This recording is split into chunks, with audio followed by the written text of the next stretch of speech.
Graça e paz, meus irmãos. Boa noite, que Deus abençoe sua vida, abençoe seu coração. Você que está nos acompanhando também através da transmissão, que Deus te abençoe. Vamos meditar na palavra do Senhor nessa noite. Toda quinta-feira nós nos encontramos aqui para estudar a palavra de Deus. E hoje o pastor Marcelo vai trazer uma palavra especial em Atos. Nós já estamos ali no capítulo 17, né, de Atos, e aprendendo mais e mais a palavra do Senhor. Tem sido uma bênção.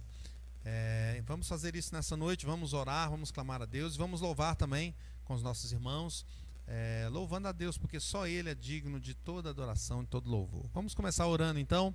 Feche os seus olhos, clame ao Senhor, vamos orar. Ó Deus, louvado seja o teu nome por mais um dia. Te agradecemos porque o Senhor nos trouxe até aqui. Te agradecemos porque o Senhor tem sustentado a nossa vida com a tua mão poderosa, tua mão forte. Nada tem nos faltado, Senhor. Te agradecemos, Pai, porque estamos aqui reunidos para adorar ao Senhor, para receber a tua palavra em nosso coração, a palavra que nos dá vida, que nos instrui a como vivermos a cada dia, a palavra que nos dá esperança também na nossa vida, depois dessa vida aqui, a vida eterna.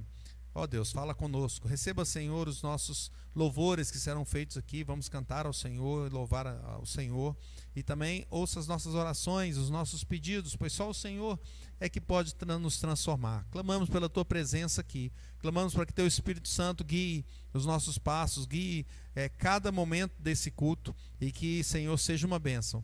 Cada um que entrou aqui saia cheio do Espírito Santo. Cada um que tem acompanhado através da internet também seja tocado pelo teu Espírito Santo, e que a tua palavra nos abençoe, nos inunde o nosso ser para a tua honra e para a tua glória. Nós te oramos, te agradecemos, abençoa-nos, em nome de Jesus é que nós oramos. Amém. Glória a Deus, meus irmãos. Vamos ler a palavra do Senhor. Eu queria convidar você a abrir no Salmo de número 16. Nós vamos fazer essa leitura, Salmo 16, e nós vamos ler, os irmãos vão ler comigo todo o versículo ímpar. Os irmãos vão ler comigo todos os versículos ímpares. Eu vou ler todos para quem está na live e nos acompanha. Salmo de número 16. Vamos ficar em pé? Vamos levantar e vamos fazer essa leitura. Salmo 16, hino de Davi. Diz assim, leamos todos. Guarda-me, ó Deus, porque em ti me refugio. Digo ao Senhor, tu és o meu Senhor. Outro bem não possuo, senão a ti somente. Quanto aos soberbos que há na terra, são eles os notáveis, nos quais tenho todo o meu prazer. Muitas serão as penas dos que trocam o Senhor por outros deuses. Não oferecerei as suas libações de sangue, e os meus lábios não pronunciarão o seu nome. O Senhor é a porção da minha herança e o meu cálice. Tu és o arrimo da minha sorte. Caem minhas divisas em lugares amenos, e é muito linda a minha herança. Bendigo o Senhor que me aconselha, pois até durante a noite o meu coração me ensina. O Senhor tenho sempre a minha presença. Estando Ele à minha direita, não serei abalado. Alegra-se, pois, o meu coração, e o meu espírito exulta, até o meu corpo repousará seguro. Pois não deixarás a minha alma na morte, nem permitirás que o teu santo veja a corrupção. Tu me farás ver os caminhos da vida, e na tua presença há plenitude de alegria, na tua destra delícias perpetuamente. Glória ao Senhor, porque Ele que nos enche a nossa vida, de forma que podemos falar como salmista: na tua presença há plenitude de alegria, na tua destra delícias perpetuamente. E é por isso que nós anunciamos o Evangelho, levamos o Evangelho, porque o Evangelho é aquele que pode realmente trazer alegria plena, que pode nos encher eternamente. Que bênção esse salmo, e esse salmo também que nos mostra para o sacrifício que Cristo fez. Versículo aqui de número 10 fala: pois não deixarás a minha alma na morte, nem permitirás que o teu santo veja a corrupção. Já indicando para a ressurreição de Jesus Cristo, uma bênção. É esse Evangelho em que Jesus Cristo ressuscitou e não está morto, mas Ele vive e reina eternamente. É esse Evangelho que nós anunciamos dia após dia. Vamos louvar a Deus, vamos cantar o hino de número 304, ainda em pé como estamos. Vamos cantar sobre esse evangelho, sobre essa voz do evangelho que fala as nossas vidas e que muda o nosso coração, que nos traz alegria. Cantemos todos a voz do evangelho, 304.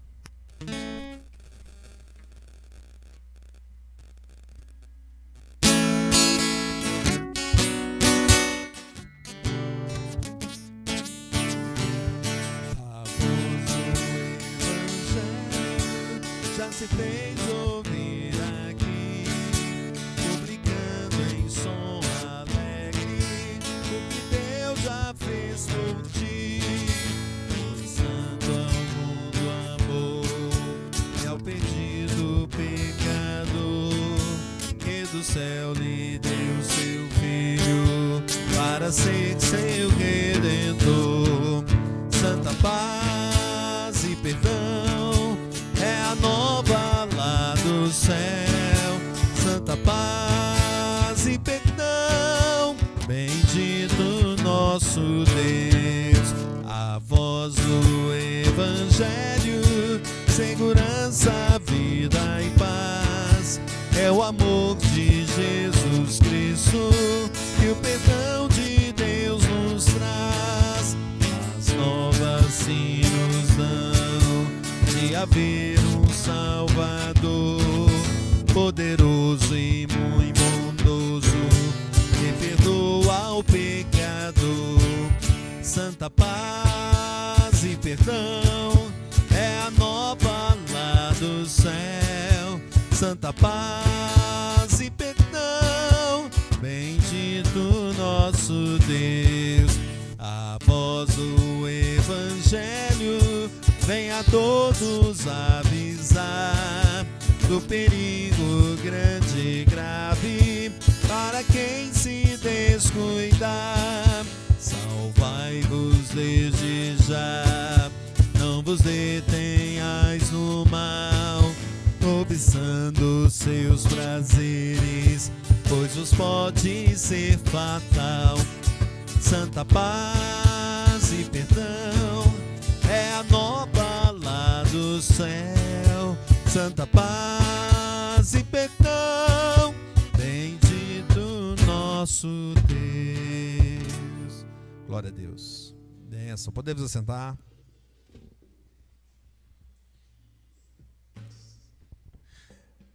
Que bênção louvarmos a Deus e cantarmos sobre essa paz, essa nova, boa nova que vem lá do céu. Bendito o nosso Deus. Vamos então nesse meus irmãos, nesse momento nós vamos orar, vamos clamar a Deus, vamos orar para que o Senhor transforme as nossas vidas, para que Ele nos abençoe. Nós dependemos do Senhor em tudo que nós fazemos. Nós vamos orar neste momento. Vou pedir ao nosso irmão Arthur, que está aqui conosco, para que ele faça essa oração. Vamos clamar pela nossa saúde, aqueles irmãos que estão doentes, que tiveram nesse momento de frio, problemas respiratórios. Que Deus abençoe, que Deus cure, que Deus abençoe cada um. Vamos orar também pela nossa irmã Cristiane. Vamos orar pela Vitória, que está para fazer uma cirurgia. Vamos orar para que Deus nos abençoe e nos cure a cada dia. Vamos pedir a Deus para restaurar as nossas famílias, tantas famílias desestruturadas nesses dias. Que Deus tenha misericórdia, que Deus nos restaure e nos salve. Vamos clamar para o nosso país, que vive um momento importante esse ano, um momento de eleição. Que o Senhor guie aqueles que Ele quer colocar na liderança do nosso país e que seja uma bênção, que o Senhor tenha misericórdia de nós, que nós tenhamos anos abençoados. Vamos orar pela paz mundial, a Ucrânia e a Rússia, que ainda estão em guerra, e outros países também que têm, parece, algumas intenções nesse sentido. Que Deus tenha misericórdia. Vamos orar pela paz no mundo. Vamos orar pelos projetos do Cascata, uma casa pastoral que nós pretendemos construir aqui. Vamos orar para o avivamento dos nossos irmãos, para que nosso coração queira te servir mais e mais, e que os irmãos participem das programações, e que o Senhor faça um milagre aqui neste bairro, para a honra e glória do Senhor. Só o Senhor que faz o milagre, é Ele que muda os corações. Vamos clamar a Deus, vamos orar a Deus. Oremos também lá para a congregação de Carmópolis de Minas e também para a igreja do Lindéia, que Deus faça uma obra em cada lugar desse onde nós estamos. Vamos orar com o nosso irmão Arthur, e a oração dele será a nossa oração. Feche os olhos e leve os seus pensamentos a Deus em oração neste momento. Senhor, nosso Deus e nosso Pai, muito obrigado, ó Deus, pelo dia de hoje. Te agradecemos, ó Deus, porque a tua bondade, a tua misericórdia, ó Pai, nos alcançou. Estamos alegres, ó Pai, pois estamos na tua casa, ó Pai, para aprender mais de ti, para honrar o Senhor, ó Pai, com nossos dons e talentos, e dando um pouco do nosso tempo, ó Deus, também para que a tua honra, ó Pai, para a honra e a glória do teu santo nome, ó Deus. Ó Pai, neste momento clamamos a ti, elevamos, ó Deus, o nosso clamor, ó Pai, ao Senhor, através desse momento, ó Pai, de oração, e colocamos, ó Deus, a congregação do Cascata, a congregação de Carmópolis, os trabalhos da igreja do Lindéia, ó Pai, nas tuas mãos. Que o Senhor possa fazer a obra, ó Pai. Nós só executamos, ó Deus, mas quem realiza todo o trabalho é o Senhor, ó Deus. Nós somos só um instrumento, somos só canais, ó Deus, que o Senhor utiliza, ó Pai, para que a tua obra seja feita, ó Pai. Então, ó Deus, que o Senhor possa levantar pessoas, levantar gente, ó Pai, para que realize, ó Pai, essa obra, tanto aqui no Cascata, quanto lá em Carmópolis, quanto na igreja do Lindéia, ó Deus. Fortaleça, ó Deus, os nossos pastores, ó Deus, o pastor Rui, o pastor Marcelo, o pastor Edson, que o Senhor possa enchê-los, ó Deus, de vigor e longevidade de vida, para que eles possam também, ó Deus, continuar executando, ó Deus, a tua obra, executando, ó Deus, esse serviço, ó Deus, maravilhoso que o Senhor colocou no coração deles, ó Deus. Ó Pai, ainda na tua presença, colocamos também o mundo, ó Pai, nas tuas mãos, ó Pai. Que possamos, ó Deus, ser luz do mundo e sal da terra, onde quer que estejamos, ó Deus, fazendo sempre a diferença.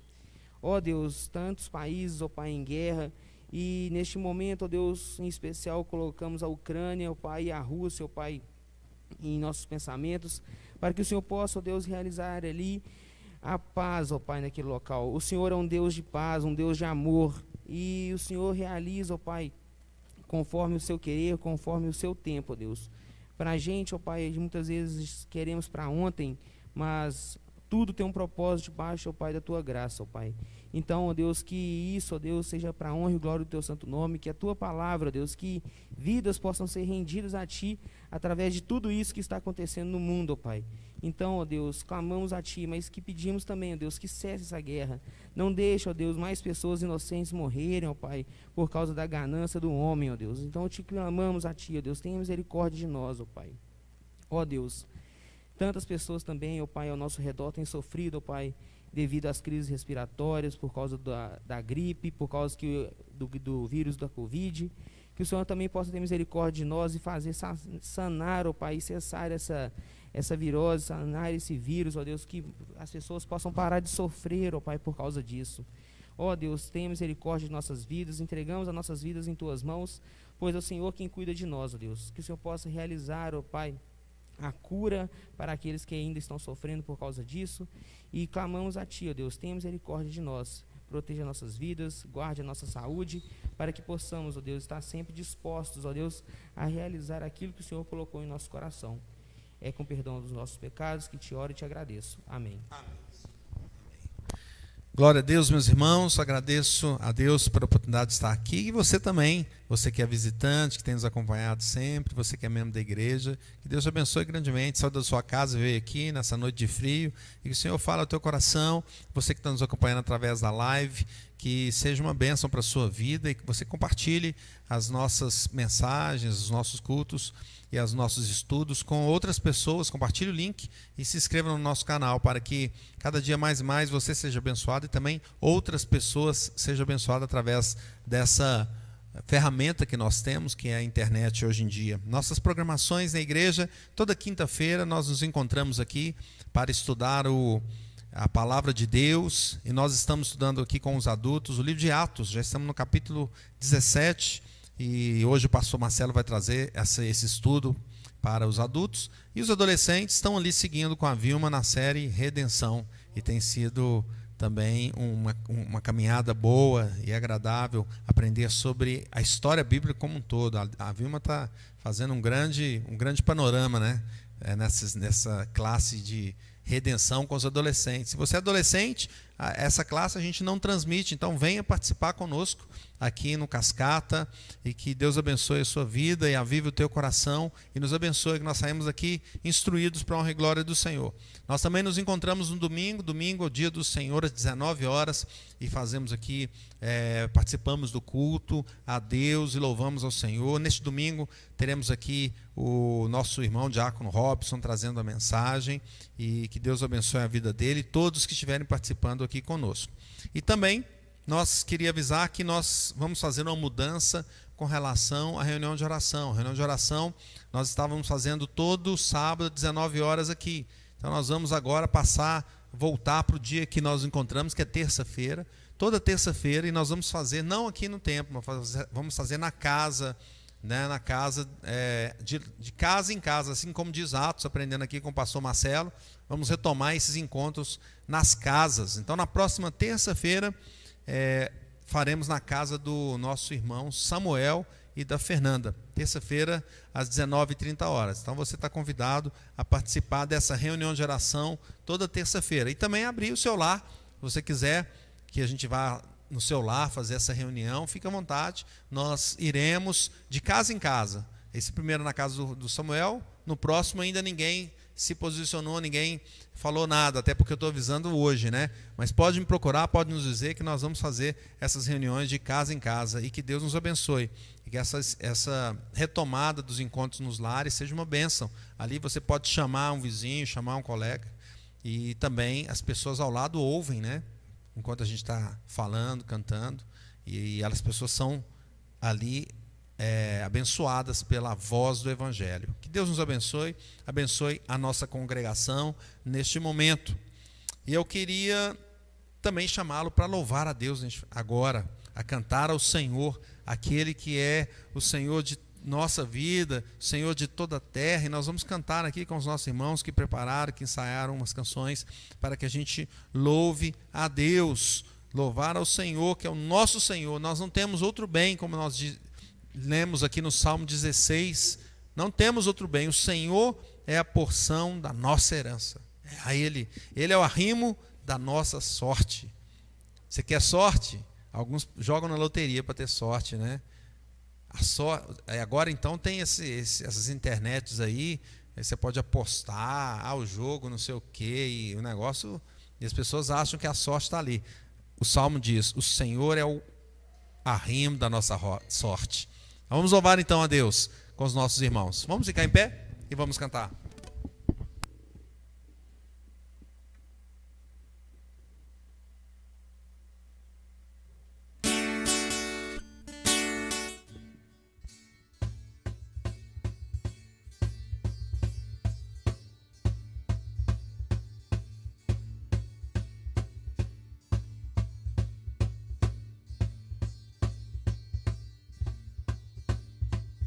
Vem, essa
confessará o Senhor, todo joelho te dobrará.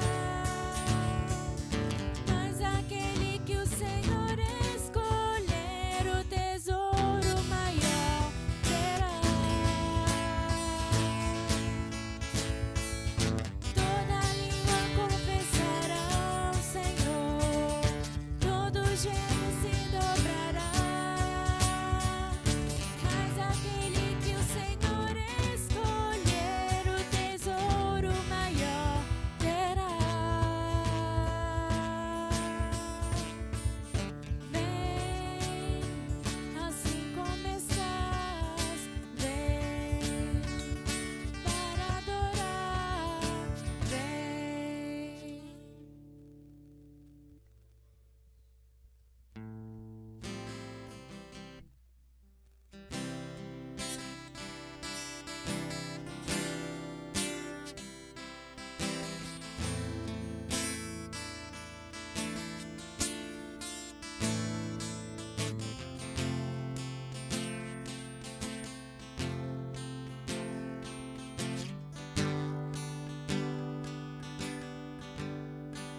Que está sentado no trono e ao Cordeiro seja o louvor, seja a honra, seja a glória, seja o domínio, pelos séculos dos séculos. Poderoso Deus, poderoso Deus, poderoso Deus, minha alma anseia por ti. Ao que está sentado no trono e ao Cordeiro seja o louvor, seja a honra, seja a glória, seja o domínio, dos séculos dos séculos. Poderoso Deus, poderoso Deus, poderoso Deus, minha alma anseia por ti. Poderoso Deus, poderoso Deus, poderoso Deus, minha alma anseia por ti. Minha alma anseia por ti.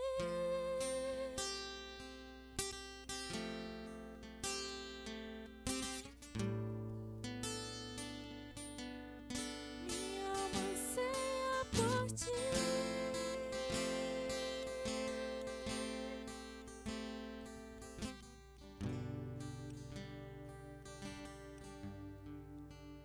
Poderoso Deus.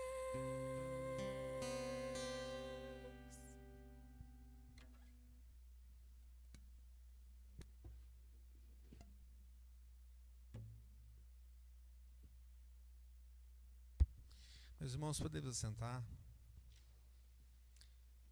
Nosso Deus é poderoso, poderoso. Esse Deus que nós servimos dia após dia. E Ele fez um milagre em nosso coração. Se nós estamos aqui é porque o Senhor fez um milagre em nós. Porque senão a gente estava buscando outras coisas. Se você que está nos seguindo através da internet, Deus fez um milagre em sua vida. E Ele faz isso através da palavra dEle, através do Espírito dEle, agindo em nós. E esse momento é um momento importante. Nós vamos estudar a palavra de Deus, porque é ela que nos alimenta espiritualmente. Não tem outra coisa. E nós vamos fazer isso. Vamos separar a classe aqui dos adolescentes e dos adultos. E vamos estudar a palavra de Deus aqui com o pastor Marcelo e lá com a Vilma. E vamos orar. Vamos orar a Deus para que Ele nos abençoe, nos fale. Vou pedir a Júlia para fazer essa oração. Pedir ao Senhor para falar conosco e nos abençoar, tanto aqui quanto lá. Vamos orar? Oremos.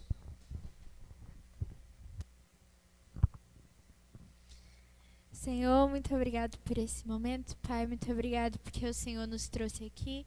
Muito obrigado porque o Senhor tem falado ao nosso coração, Deus, e porque o Senhor teve misericórdia das nossas vidas. Nós te pedimos que nesse momento, Deus, o Senhor possa falar aos nossos corações por meio da palavra, Senhor. Que o Senhor possa se revelar, Deus, a gente e que nós possamos sair daqui transformados, Senhor. Que a palavra do Senhor entre no nosso coração e não saia mais, Deus. E que nós possamos sair daqui buscando mais o Senhor, Pai, transformados por Ti. E falando também da palavra que nós recebermos aqui para as outras pessoas, Deus. Essa é a nossa oração nesse momento, te agradecendo em nome de Jesus. Amém. Amém. Convido o pastor Marcelo, o reverendo Marcelo, que vai nos fazer a mensagem. Os adolescentes podem seguir com a Vilma e vamos aprender mais da palavra dele.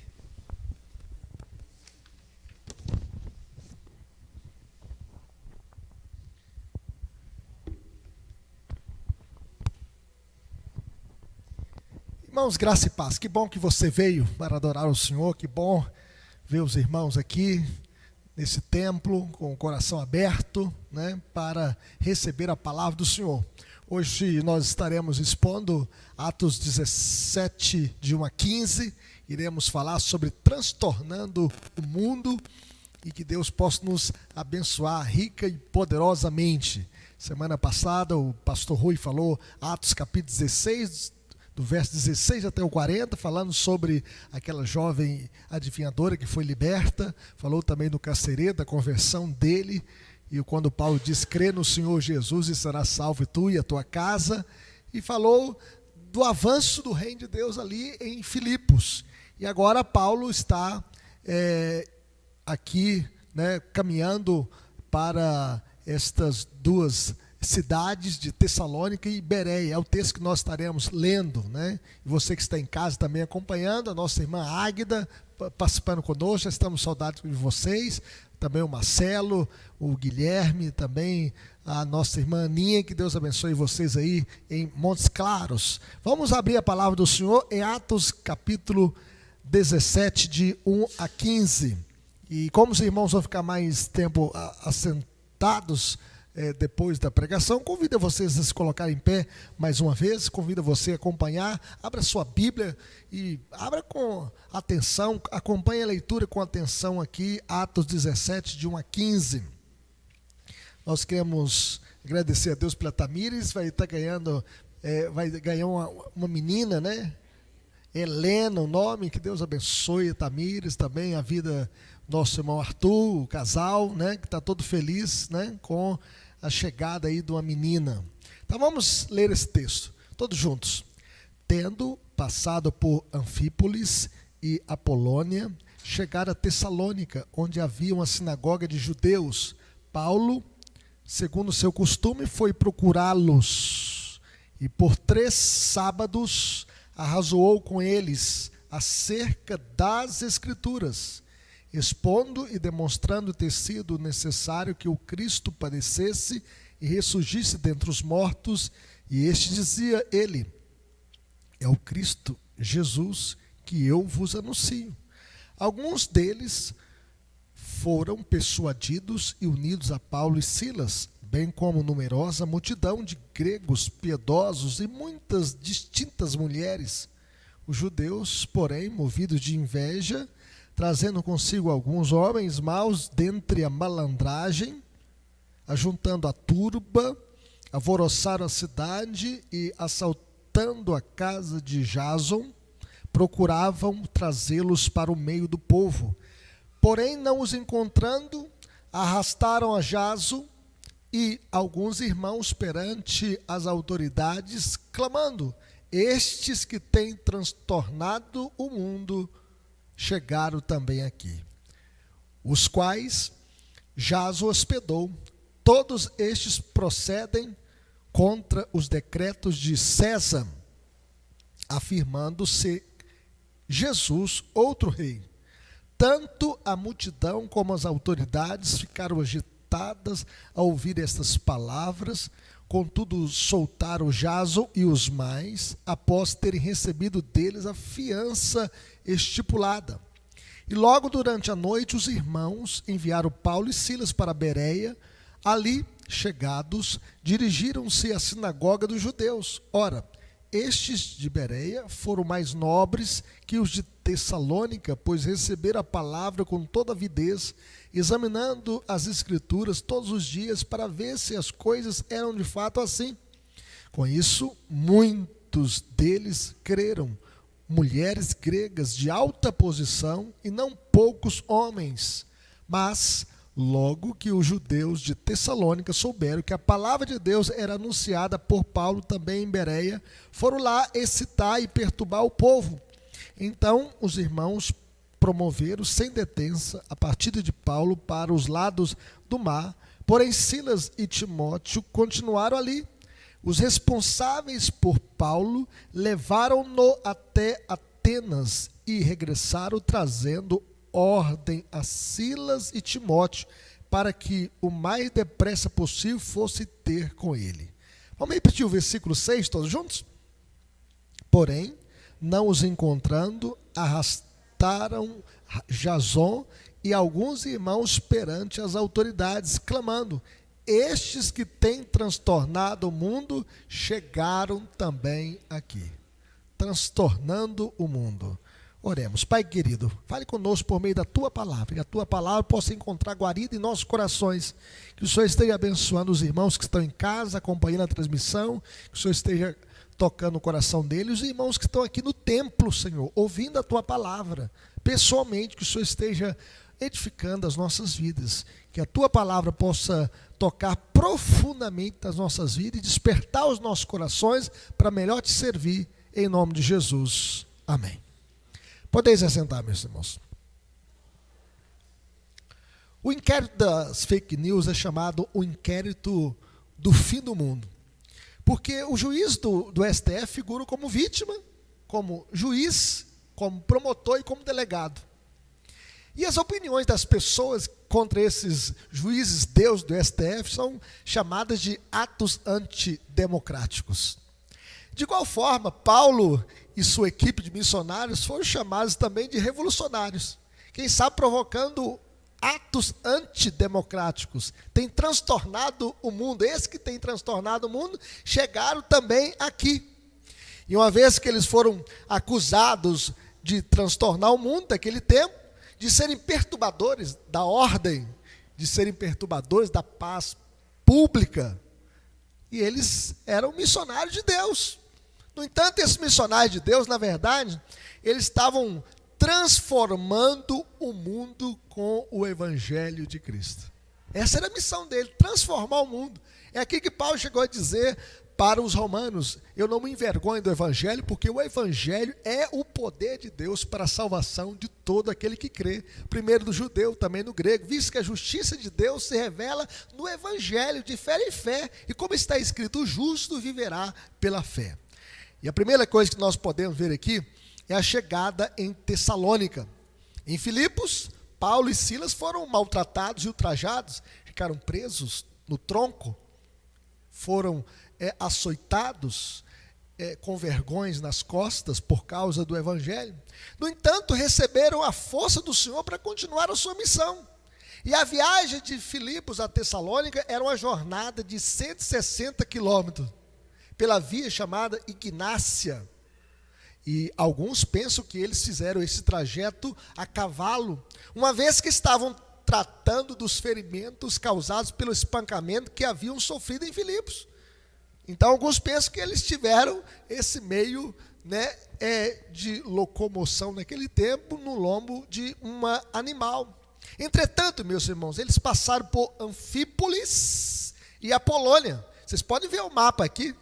Gostaria que você colocasse o mapa aqui, para os irmãos verem a segunda viagem missionária, onde vocês podem ver a viagem que Paulo estava fazendo, né? E em Tessalônica. E, se quiser colocar lá para as pessoas verem também na tela, dentro lá, para que você possa ver também, e depois você tira um print aí dessa tela, para que você possa ver a viagem missionária do apóstolo Paulo.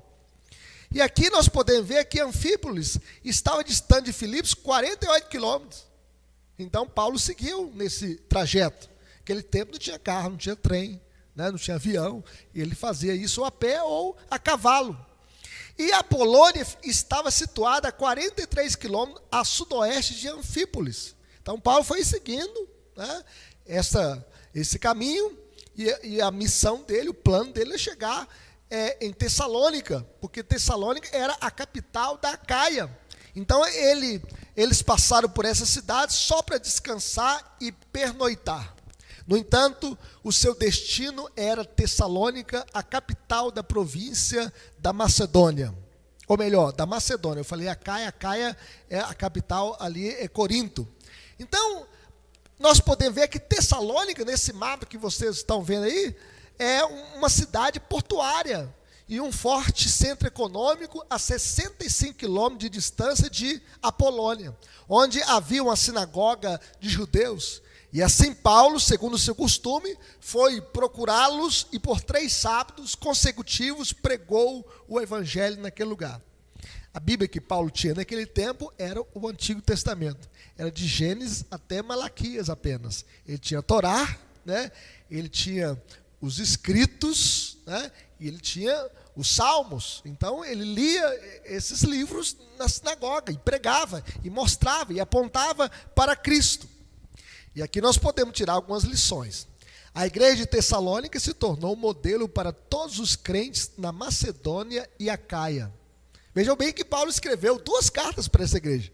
A primeira carta aos Tessalonicenses, a segunda carta aos Tessalonicenses. Se você ainda não meditou nessas cartas, leia essas cartas. Quem sabe ainda hoje, são cartas pequenas, onde você pode perceber a mensagem que Paulo transmitiu para esses irmãos que moravam em Tessalônica. Então essa igreja se tornou uma base missionária na Macedônia e uma bênção para a região e o mundo. Uma igreja que foi plantada ali pelo apóstolo Paulo nesta região aí da Macedônia. Não é isso que o Senhor tinha revelado para Paulo? Passa a Macedônia e ajuda-nos. E Paulo então está alcançando estas cidades para que a partir dessas cidades os irmãos que estão morando ali nessa cidade possam alcançar as demais regiões. E aqui nós podemos ver a estratégia de Paulo. A sinagoga era a ponte de contato para a pregação do evangelho, porque ali tinha lei, tinha Torá. E Paulo costumava usar então as sinagogas como ponto de partida para atingir as pessoas com o evangelho. Era uma estratégia que ele tinha. Nós podemos perceber isso, que ele sempre procurava um lugar de oração, à beira do rio, como lá em Filipos, e procurava também nas cidades as sinagogas, porque ali eles tinham as escrituras. E Paulo então dizia o seguinte: esse que morreu em Jerusalém crucificado é o Messias, é o Cristo, é o cumprimento das escrituras. Segundo o reverendo Hernandes Dias Lopes, na sua estratégia, Paulo usou o lugar certo e o tempo certo, bem como o meio certo, as escrituras. Usou a Bíblia, usou a palavra de Deus. Esse é o meio certo de evangelizar, de trazer as pessoas ao conhecimento de Deus. E aqui nós podemos ver, em segundo lugar, a essência da mensagem de Paulo. Quando a gente observa o verso 3, se você quiser abrir o versículo 3, vai aparecer aí também na tela para vocês que estão aqui no templo, para você que está em casa. O seguinte: expondo e demonstrando ter sido necessário que o Cristo padecesse e ressurgisse dentre os mortos, e este dizia: ele é o Cristo, Jesus, que eu vos anuncio. Por exemplo, quando Paulo abria Isaías 53, naquele tempo não tinha capítulos e versículos, era um livro inteiro. E Paulo então abria naquela passagem e falava assim: olha, Jesus ele foi moído pelas nossas iniquidades, foi traspassado pelas nossas transgressões. O castigo que nos traz a paz estava sobre ele. Ele é o Cordeiro de Deus que tira o pecado do mundo. Era necessário que ele padecesse. E então Paulo mostra, esse é o Cristo. E toda passagem do Antigo Testamento aponta para Cristo. Por exemplo, quando Paulo pegava aquela passagem onde Abraão oferece Isaque para ser sacrificado, e o filho pergunta, papai, aqui está o cutelo, aqui está a lenha, mas que deu o cordeiro para o sacrifício? E Abraão então diz, o Senhor proverá. Daí que surgiu aquela expressão, Jeová Jiré, o Senhor proverá. E aí quando Abraão levantou o cutelo para sacrificar o seu filho, o Senhor disse, Abraão, não temas, visto que não negaste o teu único filho. E quando ele olhou, ele viu o cordeiro. E aí Paulo pegava essa passagem e falou, olha, Jesus é o Cordeiro de Deus que tira o pecado do mundo. Então o objetivo de Paulo era mostrar a esses judeus que Jesus é o Cristo, que havia sido profetizado nas escrituras deles, e o que nós chamamos hoje do Antigo Testamento. A mensagem de Paulo era cristocêntrica.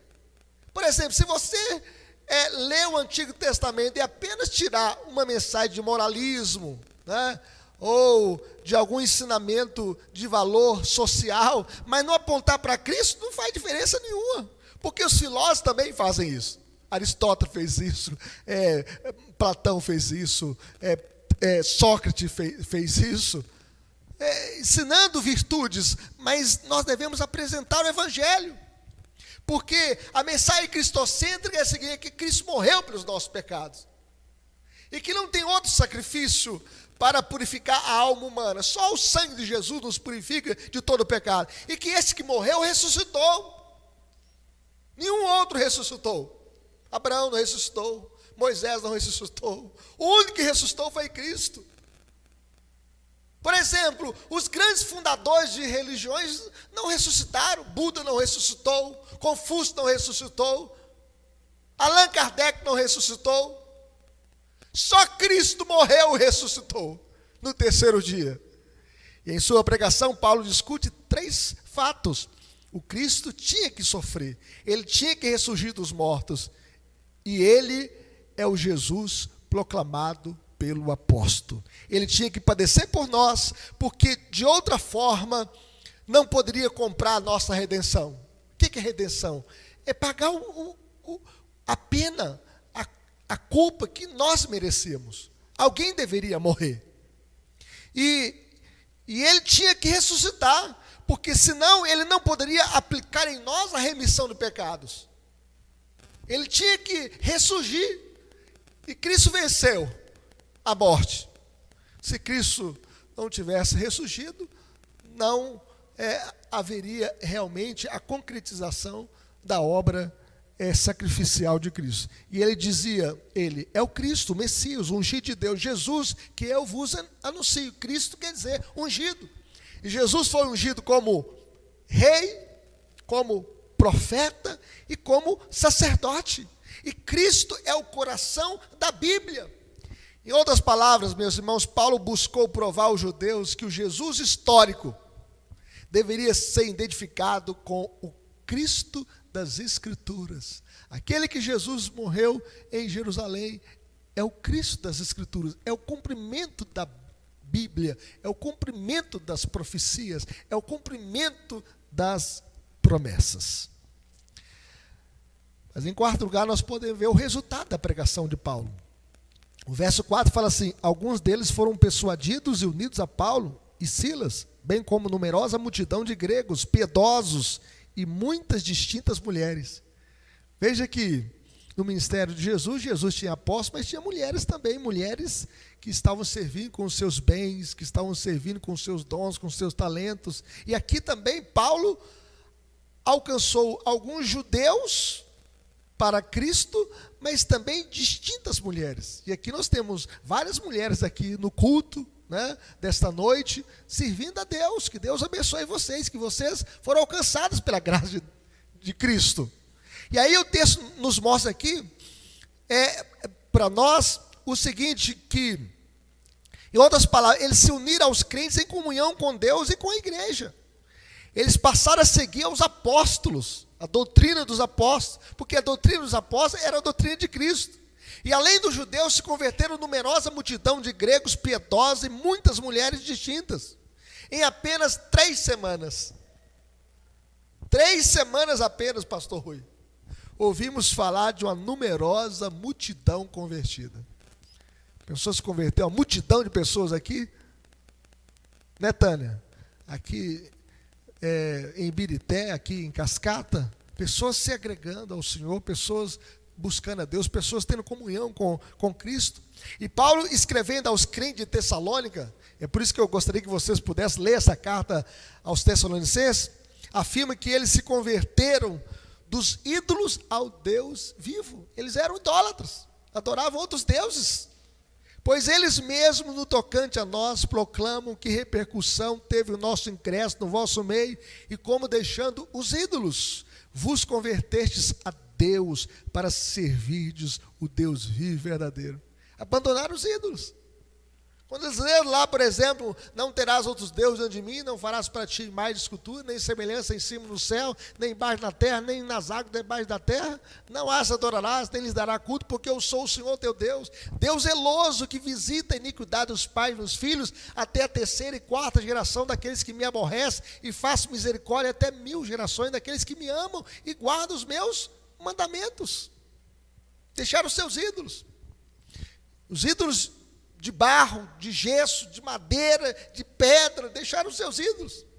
Mas também aqueles ídolos do coração, a avareza, de colocar o comércio, o trabalho, a família no lugar de Deus. Colocaram Cristo em primeiro lugar, porque quem ama o seu pai e a sua mãe mais do que a mim, não é digno de mim. Quem ama o seu filho ou sua filha mais do que a mim, não é digno de mim. Cristo tem que ocupar o primeiro lugar, porque ninguém é feliz quando coloca Cristo em segundo lugar ou em último lugar da vida. Cristo tem que ser o primeiro. Nada satisfaz o coração da gente. O único que pode preencher o vazio do coração humano é Cristo. Ele quem pode. E aí tudo faz sentido. A família faz sentido, os filhos fazem sentido, a vida faz sentido, o trabalho faz sentido. A Kelly é professora de educação física há muitos anos já, 23 anos, né? Mas ela sempre gosta de evangelizar. Você, o maior sentido não é apenas dar aula de educação física, melhorar a saúde, né? A coordenação motora dos meus alunos, isso faz parte, é importante.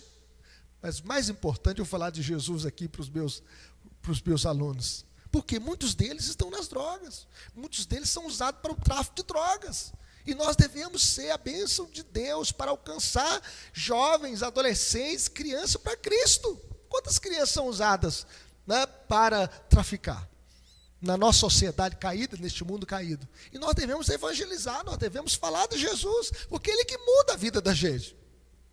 Quantos adolescentes vivendo aí na prostituição, oferecendo o seu corpo para a prostituição? E nós devemos ganhar essas vidas para Cristo, para que eles possam buscar satisfação e preencher o vazio do coração em Cristo. Só Ele dá sentido à vida da gente.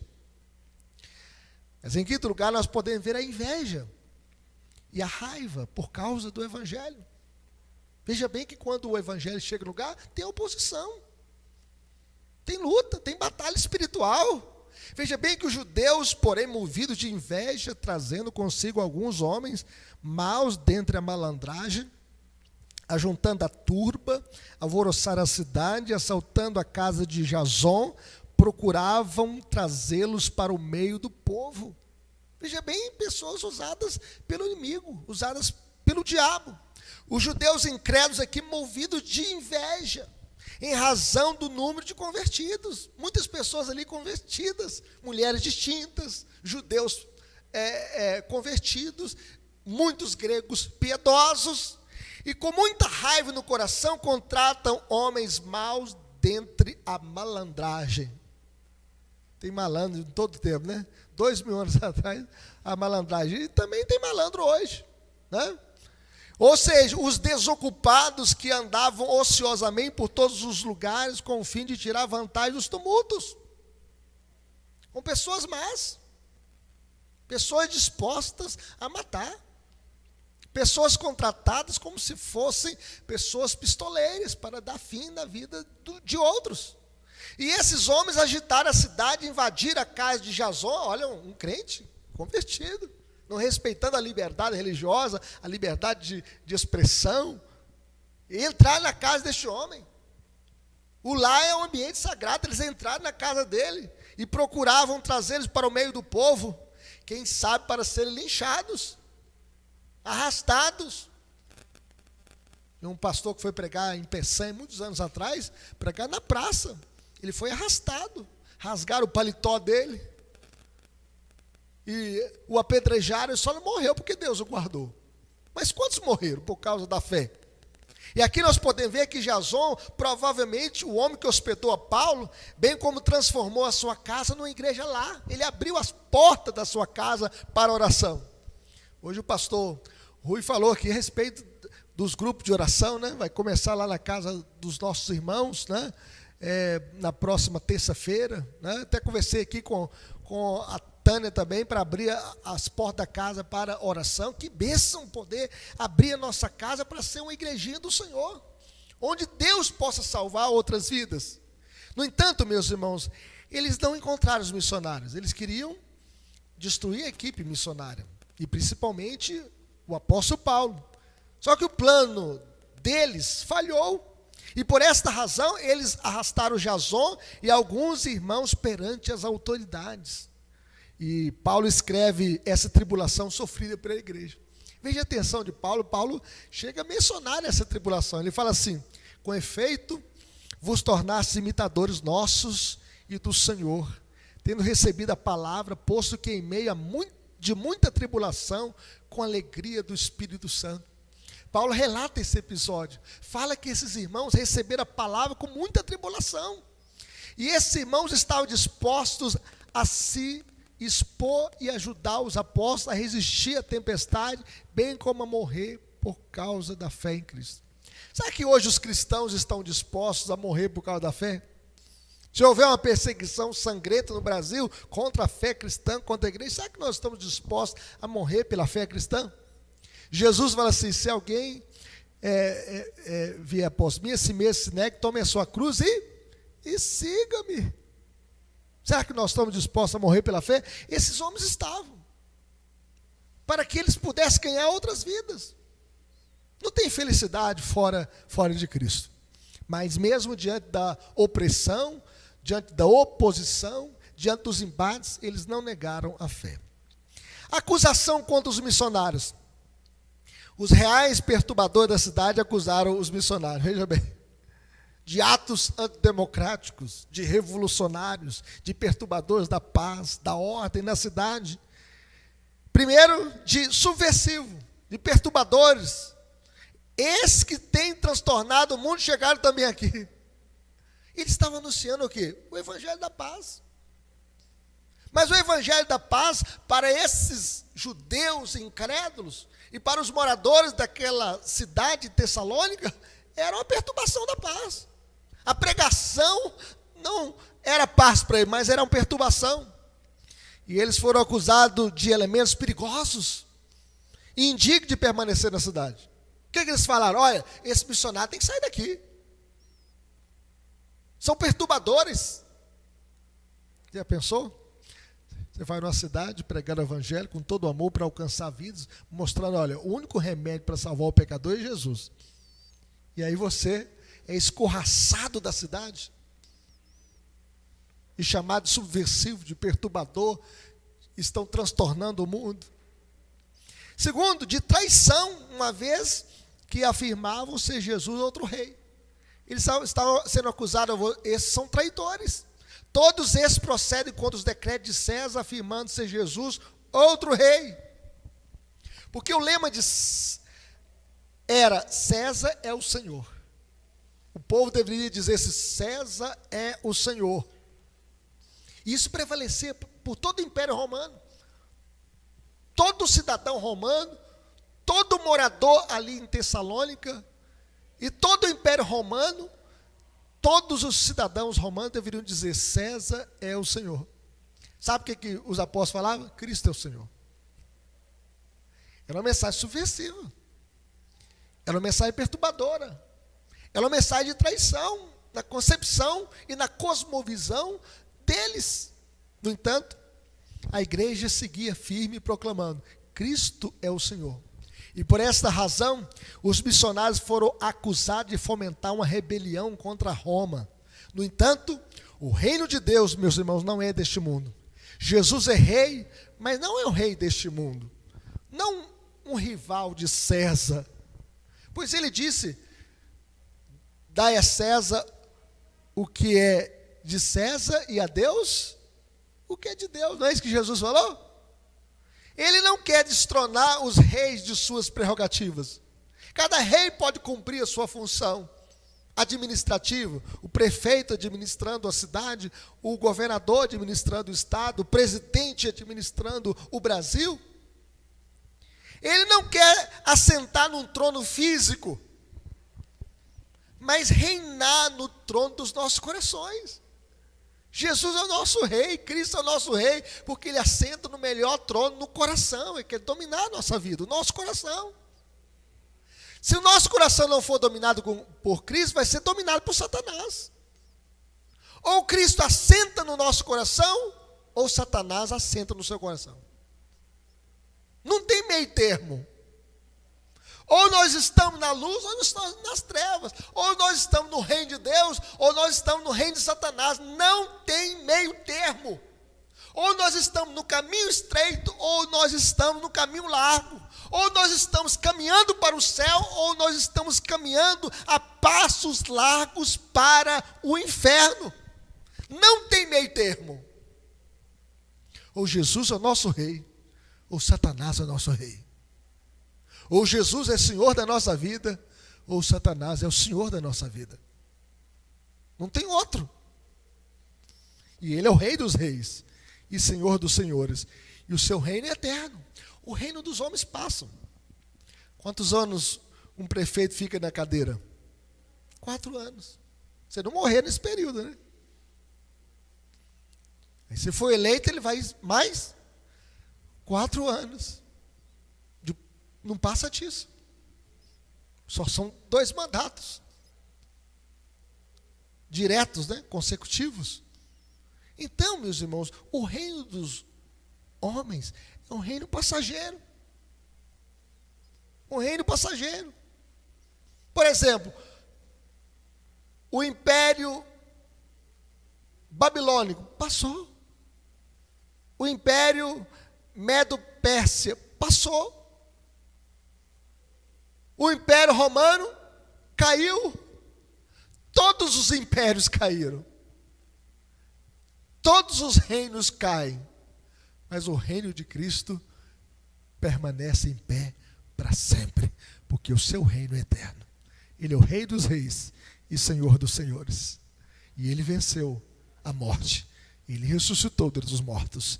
E ele está sentado à direita de Deus Pai, intercedendo por nós.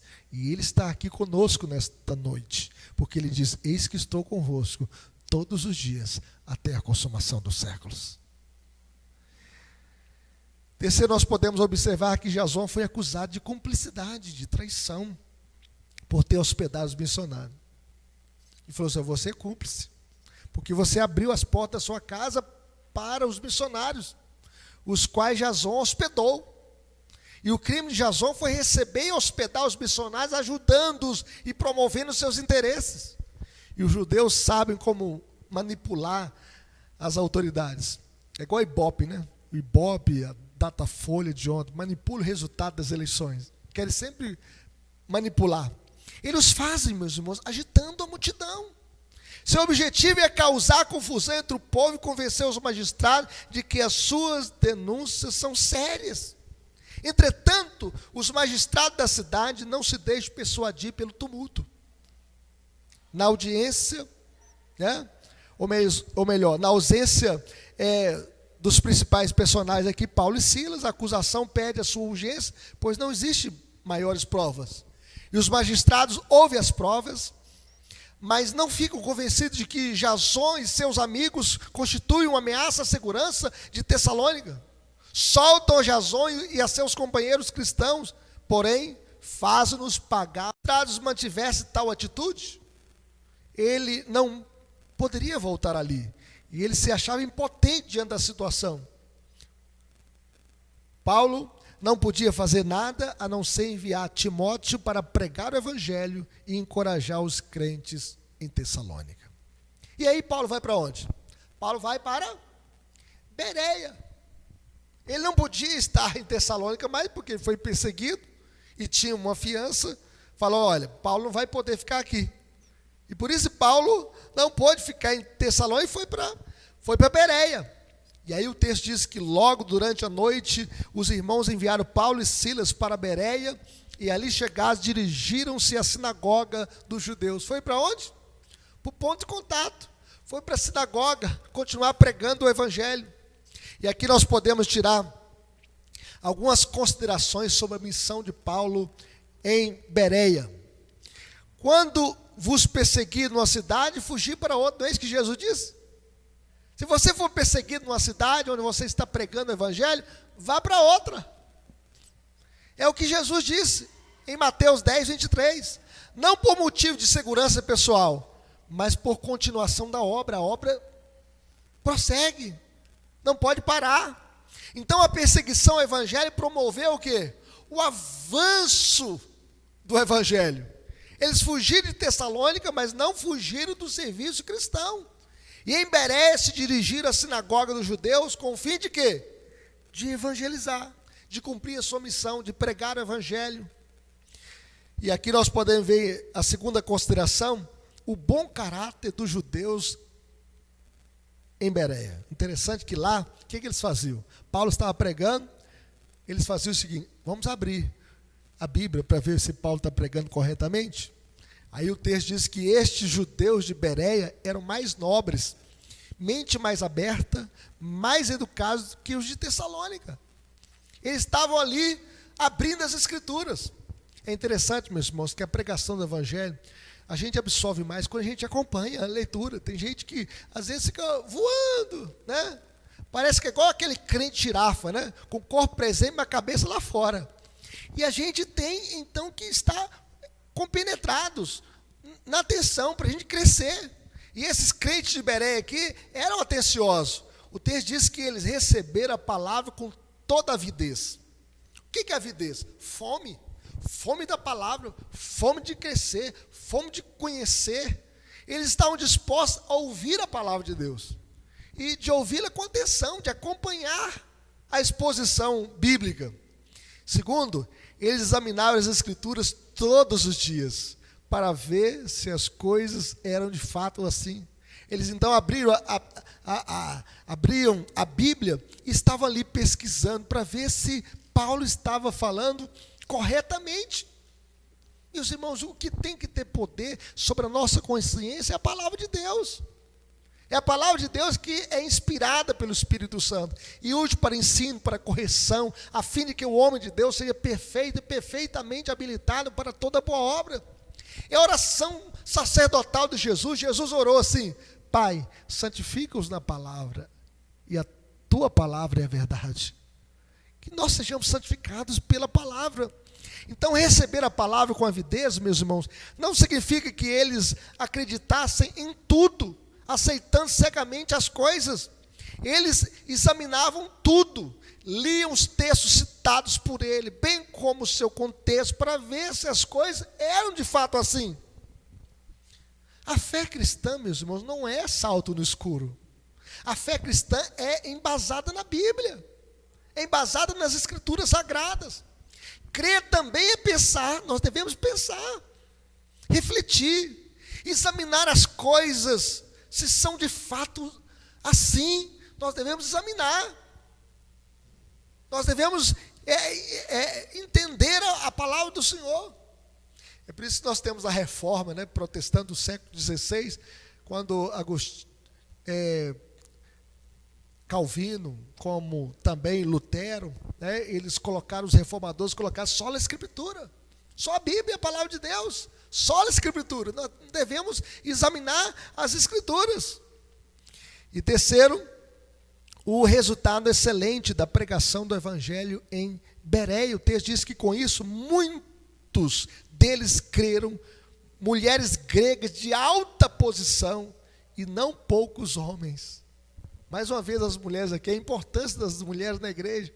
Mulheres que creram, receberam a palavra, foram bênçãos na igreja. Mulheres de alta posição e não poucos homens. Em Tessalônica, alguns judeus creram. No entanto, em Bereia, muitos judeus creram. Porque eles examinaram as Escrituras com atenção. Eles ouviram a palavra de Deus de mente aberta, sem preconceito. Muitos creram. Creram também mulheres gregas de alta posição, senhoras da alta sociedade, bem como muitos homens gentios.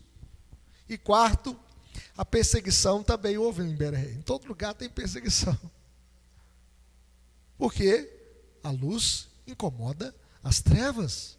O texto diz que, mas logo que os judeus de Tessalônica souberam que a palavra de Deus era anunciada por Paulo também em Bereia, foram lá excitar e perturbar o povo. Veja bem que eles saíram de Tessalônica. Falaram, olha, estou sabendo que Paulo está em Bereia, e eles saíram então de Tessalônica para perturbar o povo. Tem gente assim, né, que tem um espírito de porco, né? Que gosta de jogar lama no outro. Ele vive na lama e quer que o outro esteja na lama também. Ele vive na escuridão, quer que o outro esteja na escuridão também. E aqui os judeus incrédulos de Tessalônica foram em Bereia para excitar e perturbar o povo. Aquele que está nas trevas, meus irmãos, não quer ver o outro feliz, vivendo na paz, vivendo em Cristo. Quer perturbar. E eles são agentes de Satanás para se oporem à obra de Deus. E em toda a história da igreja, nós iremos ter pessoas que vão se opor à obra de Deus. Em toda a história da igreja. Eles andaram 80 quilômetros. Pensou? Não tinha trem. Não tinha carro. Não tinha avião. Eles andaram 80 quilômetros para provocar a ira do povo contra os missionários, semeando intriga, fofoca e a mentira contra eles. E o foco principal da perseguição era o apóstolo Paulo. Eles queriam a morte do apóstolo Paulo. E por esta razão, os irmãos promoveram a partida de Paulo para os lados do mar, uns 40 quilômetros de Bereia, para preservar a vida do apóstolo Paulo, para que ele não morresse precocemente, para que a obra de Deus pudesse continuar através da vida dele. Paulo era considerado um traidor da fé judaica, porque ele era criado aos pés de Gamaliel, ele era um doutor na lei, ele era um fariseu, ele era da tribo de Benjamim, e agora no caminho de Damasco, ele havia conhecido a Cristo, e ele passa então a pregar a fé que ele procurava destruir, e agora ele se torna o maior expositor dessa fé cristã no Império Romano. E eles querem então matar o apóstolo Paulo e destruir a sua vida. Porém, Silas e Timóteo continuaram ali em Bereia, dando continuidade à obra. Paulo foi para outra região. E os responsáveis por Paulo levaram, sabe até onde? Atenas. 480 quilômetros dali. Bem distante, né? Foram para Atenas, né? No entanto, meus irmãos, quando regressaram, trouxeram ordem a Silas e Timóteo para que o mais depressa possível fossem ter com ele. Todas as perseguições sofridas pelo apóstolo Paulo contribuíram para o avanço do evangelho. É por isso que Paulo escreve aos Romanos dizendo o seguinte: todas as coisas cooperam para o bem daqueles que amam a Deus, daqueles que são chamados segundo o seu propósito, transtornando o mundo com o evangelho de Cristo. Os missionários foram chamados, o povo de Deus foi chamado para transformar o mundo com o evangelho de Cristo. Como viveremos? Em primeiro lugar, meus irmãos, pregando o evangelho de Cristo que transforma este mundo caído, que transforma famílias, que salva os jovens, salva crianças, salva adolescentes, que transforma os corações, que tira o idólatra da idolatria, que tira o macumbeiro da macumbaria, que tira o homem da sua cegueira. do seu ateísmo, é o Evangelho de Cristo. Só Cristo salva o pecador, não tem outro Salvador, não tem outro remédio, não tem outro caminho. E a Bíblia nos leva a Jesus. Quando a gente lê a Bíblia aponta para Cristo. E Cristo é a revelação inesgotável e contínua de Deus. É por isso que Jesus diz: ninguém conhece o Pai senão o Filho, ninguém conhece o Filho senão o Pai, e aquele que o Filho quiser revelar. Então ensine sobre Cristo a partir das Escrituras. Abre a Bíblia e fale de Jesus. Jesus, meus irmãos, é o coração da Bíblia. Nossa mensagem tem que ser cristocêntrica. Ele morreu pelos nossos pecados. Ele foi moído pelas nossas iniquidades. Ele foi traspassado pelas nossas transgressões. Ele levou sobre si a nossa culpa na cruz do Calvário. Ele recebeu sobre si toda a nossa maldição. Ele foi sepultado, mas no terceiro dia ele ressuscitou. Ele foi assunto aos céus. Ele está à direita de Deus Pai intercedendo por nós. Ele há de voltar para buscar a sua igreja.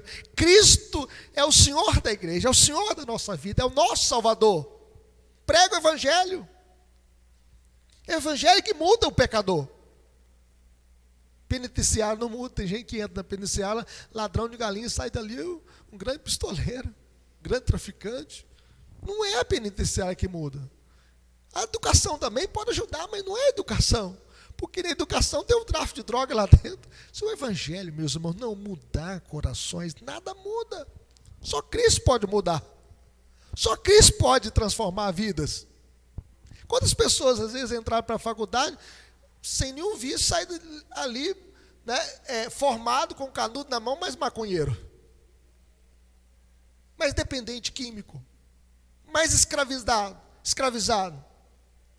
Entrou ali como homem e adotou uma ideologia errada, saiu dali abraçando ideologias deste mundo quebrado. Só o Evangelho pode mudar os corações. E o Evangelho vivido e pregado, ele transforma o mundo caído, ele transforma a família quebrada, ele salva o jovem que está na escuridão, ele transforma vidas. Pessoas sairão do cativeiro de Satanás para a luz por meio do Evangelho de Cristo, por meio do amor de Cristo, por meio do poder de Cristo. Só Cristo pode libertar vidas. Por isso nós devemos transtornar o mundo com o Evangelho de Jesus.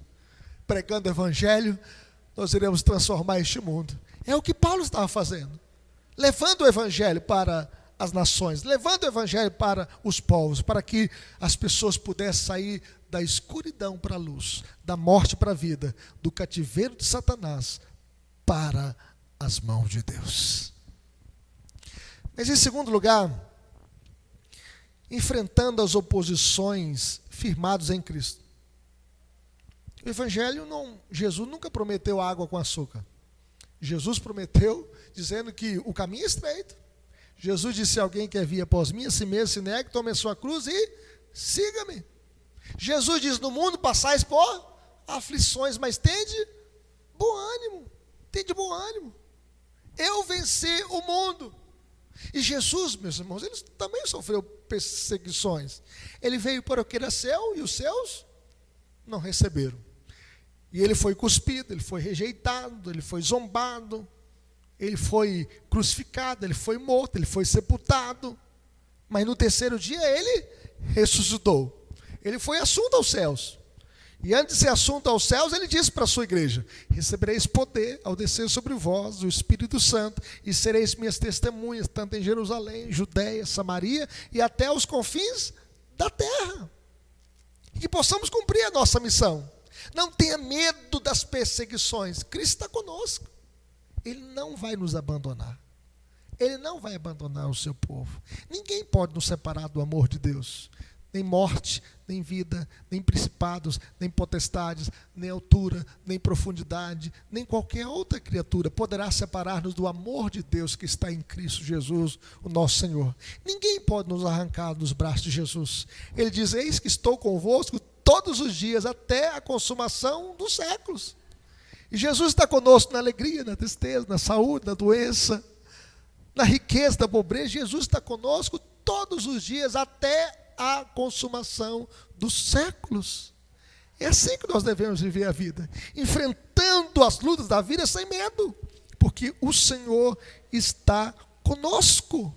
Ele está conosco na caminhada da vida. Não desista de caminhar e de cumprir a sua missão, mesmo que seja difícil, mesmo que tenha momento que você quer mais olhar para trás do que para frente, que você possa pedir ao Senhor: Deus, eu quero cumprir a minha missão, como o apóstolo Paulo cumpriu, como Silas cumpriu, e eu quero cumpri-la para o louvor da tua glória. E eu quero ser uma bênção nas tuas mãos. Usa a minha vida, Senhor, para que eu seja um instrumento da tua graça, para enfrentar as lutas da vida, as oposições da vida, te servindo e alcançando vidas para a glória do teu nome, em nome de Jesus. Eu quero dizer para você que quando você ganha uma alma para Cristo, uma pessoa para Cristo, isso tem um valor incalculável. Jesus disse que uma alma vale mais do que o mundo inteiro. Que Deus nos abençoe. Vamos colocar em pé? Vamos orar a Deus? Vamos orar com o pastor Rui, ele vai estar orando. Gostaria que você estivesse em casa também, estivesse orando. Coloque o seu pedido. Se você está acompanhando aí a transmissão, coloque o seu pedido aí no chat. Nós queremos orar por você e sua família. Você que está aqui também, coloque tudo nas mãos do Senhor e peça a Deus que possa te visitar, te abençoar a cada dia, em nome de Jesus. Oremos. Oremos, meus irmãos. Deus Santo, louvado seja o teu nome. Olhamos para esse texto e vemos essa mensagem central ali, os homens que transtornaram o mundo. E nós, realmente, Senhor, colocamos diante da tua vontade, porque nós vemos hoje o mundo sendo afetado por várias coisas, por guerras, por ideologias, por brigas, por corrupção, tantas coisas, Senhor Jesus. Mas a tua palavra nos chama para que o mundo seja transtornado pelo Evangelho. Ó Deus, abençoe a tua igreja, Pai, que muitas vezes tem sido fria, que vem aos domingos, depois esquece da palavra, que participa um pouco, mas acha que é desconectado o mundo que vive da tua palavra. Não, é uma coisa só. Nós vivemos neste mundo para a glória do Senhor. Nós vivemos neste mundo para fazer a missão que o Senhor nos levantou para que cada um fizesse, e é levar esse evangelho a toda criatura. Deus, que o Senhor abençoe, que essa igreja do Cascata seja avivada neste ano, em nome de Jesus, e que os irmãos tenham esse desejo de servir e de transtornar o mundo através da tua palavra. A igreja do Lindéia seja assim, Carmópolis seja assim, a igreja presbiteriana do Brasil seja assim, Pai, em nome de Jesus. E que o teu evangelho, Senhor, avance por este país afora. Ó Pai, em nome de Jesus, a tua palavra diz: feliz a nação cujo Deus é o Senhor. E nós queremos, Senhor, ver uma nação que se prostre diante do Senhor. Nos abençoe, Senhor. Tem misericórdia de nós. A obra do Senhor é o Senhor que faz. Prospere a nossa vida. Guia os nossos passos, Pai, em nome de Jesus. E que a tua obra seja realizada para a tua honra, para a tua glória. Nós bendizemos o Senhor pela mensagem. Abençoa a vida do pastor Marcelo. Abençoa todos os irmãos que estão aqui. Enche, Senhor, a nossa vida mesmo. Abençoa aqueles que estão nos acompanhando através da live. Também os nossos irmãos que estão lá em Montes Claros. Esteja com eles, ó Deus. E transforma, Senhor, a nossa vida. Transforma a nossa nação. Nós clamamos em nome de Jesus. Amém. Recebamos a bênção. É a graça de nosso Senhor e Salvador Jesus Cristo, e o amor de Deus o Pai, e a comunhão do Espírito Santo sejam com todos nós e com todo Israel de Deus, agora e sempre. Amém. Glória a Deus. Deus abençoe sua vida grandemente, você que veio aqui, e você que nos acompanhou através da internet, vocês que estão aí em Montes Claros, Deus abençoe grandemente a vida de vocês e todos que estão acompanhando também, para a honra e glória do Senhor. Fiquem em paz.